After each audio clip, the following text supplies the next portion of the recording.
The biggest business failures and lessons learned, what you can learn from their mistakes. Have you ever wondered why some of the biggest and most successful companies in the world suddenly crash and burn? The truth is, even the most prominent businesses are not immune to failure. To be more direct and plain, it is often the most successful companies that are at the highest risk of failing. But why? These businesses are big, with lots of money, but they still fail. What could they have gotten wrong? In this video, we will explore some of the most significant business failures of all time that people didn't expect because of how they started. But more importantly, we will also discuss the valuable lessons that you can learn from these failures to ensure that you don't make the same mistakes in your business ventures. Whether you're an entrepreneur just starting or a seasoned business owner, this video will provide you with able insights into what it takes to build and sustain a successful business. So sit back, grab a pen and paper, and get ready to learn from some of the biggest business failures in history. If you aren't subscribed to this channel yet, you are missing out, and you should do that right away. To also add to that, turn on the notification bell so that you will be among the first 10 to see our videos once it is posted. Before embarking on a business venture, it is always likely that the market is already saturated with similar offerings, which means that one must compete with other businesses to gain market share. To differentiate oneself from the competition and avoid being easily knocked off, it is crucial to have a deep understanding of the industry and the market. Unfortunately, many entrepreneurs fail to conduct thorough research before diving into a new venture. Instead of acquiring the necessary knowledge and expertise, they rush into business blindly, which can lead to significant difficulties along the line. Therefore, it's essential to invest time and effort in market research, competitor analysis, and industry trends. By doing so, one can identify potential gaps in the market and develop unique value propositions that can set their business apart from others. Furthermore, acquiring in-depth knowledge also helps when it comes to making informed decisions and mitigating risks, which is crucial for long-term success. Ultimately, starting a business without adequate knowledge of the industry and market is a recipe for failure. Let's take a look at these top 5 businesses that went into the dark after gaining lots of popularity and customers. Number 5. New Coke. In the mid-1980s, Coke and Pepsi were in a war for dominance of the cola market. In the 1950s, Coke had outsold Pepsi more than 5-1, but Pepsi began to position itself as the choice of a younger generation. In the 1970s, Pepsi came out with the Pepsi Challenge, which proved that more people preferred the taste of Pepsi. To counter Pepsi, Coke worked on a new formula for almost 2 years, which they launched as New Coke in 1985. However, it was a disaster, and Coke drinkers revolted.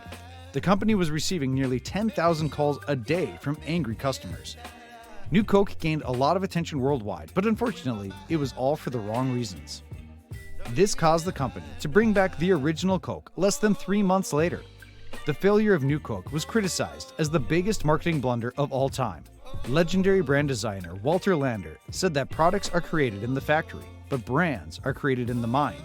And Coke didn't know that. When Coke returned to the old Coke, it had already learned its lesson the hard way, as it took years to win back the trust of the people. Number 4. Kodak. Kodak is a photographic film company that was established in 1888 and dominated the industry throughout the 20th century, becoming synonymous with the Kodak Moment slogan that was widely utilized. Despite Kodak's success, the company was hesitant to innovate. In 1975, they developed the world's first digital camera, but ultimately shelved the product due to fear of it competing with their lucrative photographic film business. Consequently, Kodak's competitors, such as Fuji, managed to outshine the once reigning photo kings. As digital photography became increasingly popular, Kodak's fortunes declined, culminating in the company filing for bankruptcy in 2012. It re-emerged in 2013 as a much smaller company that focused on serving commercial clients.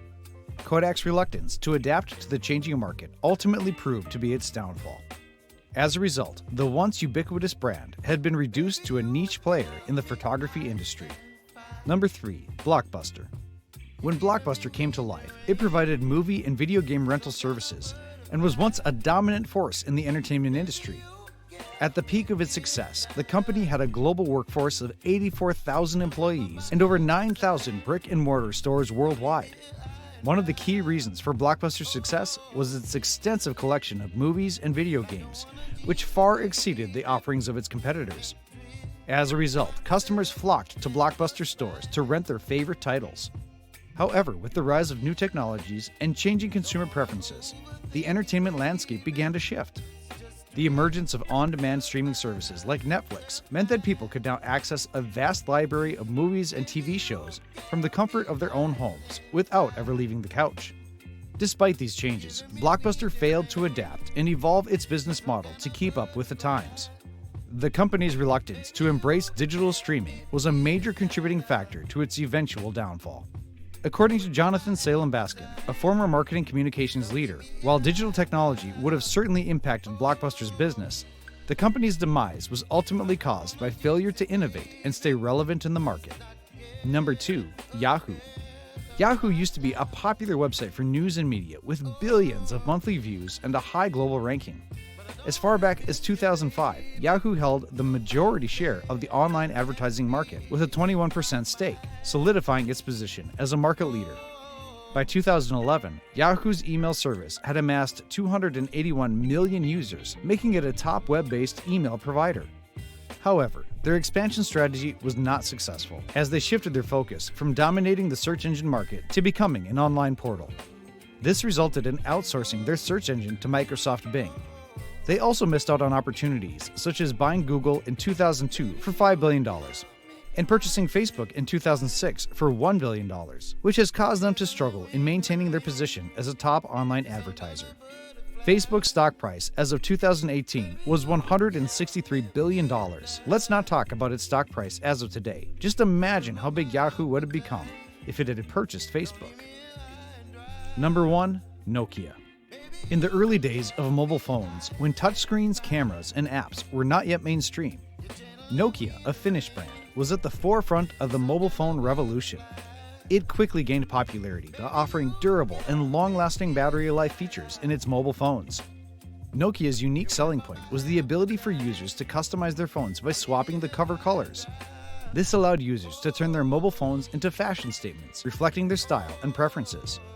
Nokia's innovative approach to mobile phone design and marketing helped it capture a significant share of the mobile phone market, but something happened.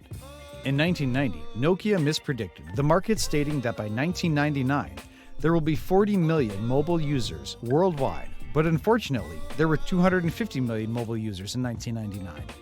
The availability of many mobile users gave room for new companies to start producing their mobile phones to complement the growing population. One such company was Motorola, but Nokia still managed to beat it and take its crown as the king of the mobile market, capturing 25% of the global market. Nokia improved and innovated its designs and features. All the models created by Nokia quickly topped the sales charts. Nokia 1100 and 1110 were Nokia's best sellers between 2003 to 2005. It was a matter of time before Nokia captured 70% of the market share in Asia, but something else went wrong. Nokia failed to adjust and adapt to the progress of the market. iOS and Android swept into the market at the end of 2010, and it was introduced in the US and Europe. To add more salt to the injury, the Chinese began to produce local mobiles in huge quantities. Meanwhile, companies like Samsung and Motorola soon gained prominence in Asia and the Middle East by producing cheaper and better mobile phones. In 2010, most mobile companies switched to the production of Android-based phones, which offered greater flexibility and customization options for users. However, Nokia remained stuck with its aging Symbian operating system, which limited its ability to compete in the rapidly evolving smartphone market. Despite the rise of software and the increasing importance of user experience, Nokia continued to focus primarily on hardware, which put it at a significant disadvantage in the marketplace. As a result, the company's market share continued to decline, and eventually it sold its phone business to Microsoft in 2014. Do you think there is still hope for Nokia in the marketplace? What have you learned so far from this video? If there is one thing that stands out, it is the need for a business to follow the progress of the market and make adjustments where needed. Let us know your thoughts in the comments section, and don't forget to subscribe to this channel and give this video a thumbs up if you enjoyed it. Thanks for watching.